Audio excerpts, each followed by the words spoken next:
കോഴിക്കോട് മുക്കത്ത് കാർ നിയന്ത്രണം വിട്ട പുഴയിലേക്ക് മറിഞ്ഞു. തോട്ടുമുക്കം പനമ്പിലാവ് പാലത്തിൽ നിന്നും ചെറുപുഴയിലേക്കാണ് മറിഞ്ഞത്. പുലർച്ചെയാണ് സംഭവം. കാറിലുള്ളവർ രക്ഷപ്പെട്ടു. രണ്ട് ടയർ മാത്രം ജസ്റ്റ് ഡ്രില്ല് ചെയ്ത് പിടിപ്പിച്ചൊരു കൈവരിയാണ്. ഒരു മഴക്കാലം വന്നപ്പോൾ ഒരു കൈവരി വെള്ളം കയറിയിട്ട് മറിഞ്ഞു പോയി. ആദ്യത്തെ മഴയ്ക്ക് തന്നെ ആ കൈവരി താഴെ പോയി. ഇപ്പൊ ഒരു കാറ് താഴെ പോയി. എപ്പോൾ പോയെന്ന് അറിയത്തില്ല. രാവിലെ സ്റ്റേഷനിൽ വിളിച്ചപ്പോൾ ആള് സ്റ്റേഷനിൽ റിപ്പോർട്ട് ചെയ്തിട്ടുണ്ട് എന്ന് മാത്രമാണ് നമ്മളോട് പറയുന്നത്. ആർക്കാണ് എന്ത് പരിക്ക് പറ്റി, ഇതിനകത്തിന് വേറെ ആളുണ്ടോ ഒന്നും നമുക്കറിയത്തില്ല. രാവിലെ വന്ന് നോക്കുമ്പോൾ കാണുന്ന കാഴ്ച രണ്ട് ടയർ മുകളിൽ കാണുന്നതാണ്.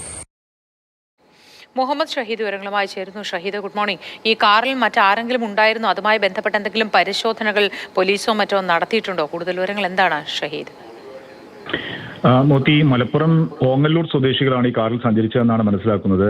ഈ മുക്കത്ത് നിന്നും കക്കാടംപൊയിലിലേക്ക് പോകുന്ന ആ റോഡാണിത്. കക്കാടംപൊയിൽ ടൂറിസ്റ്റ് കേന്ദ്രമാണ്. അവിടെ നിന്നുമൊക്കെ മടങ്ങുന്ന സംഘമായിരിക്കാം അപകടത്തിൽപ്പെട്ടതെന്നാണ് മനസ്സിലാക്കുന്നത്. പുലർച്ചെയോടെയാണ് ഈ അപകടം ഉണ്ടായത്.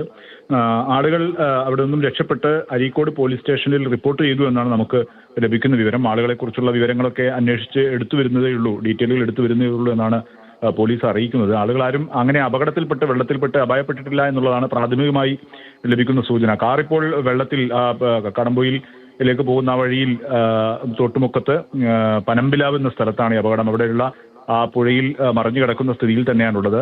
അവിടെ എത്തി ഇനി വാഹനമെടുത്ത് പരിശോധിക്കേണ്ട സാഹചര്യം കൂടിയുണ്ട്.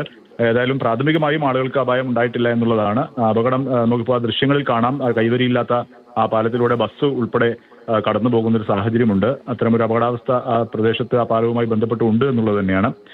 ഏതായാലും ഇന്ന് പുലർച്ചയോടുകൂടിയാണ് ഈ അപകടം ഉണ്ടായിട്ടുള്ളത്.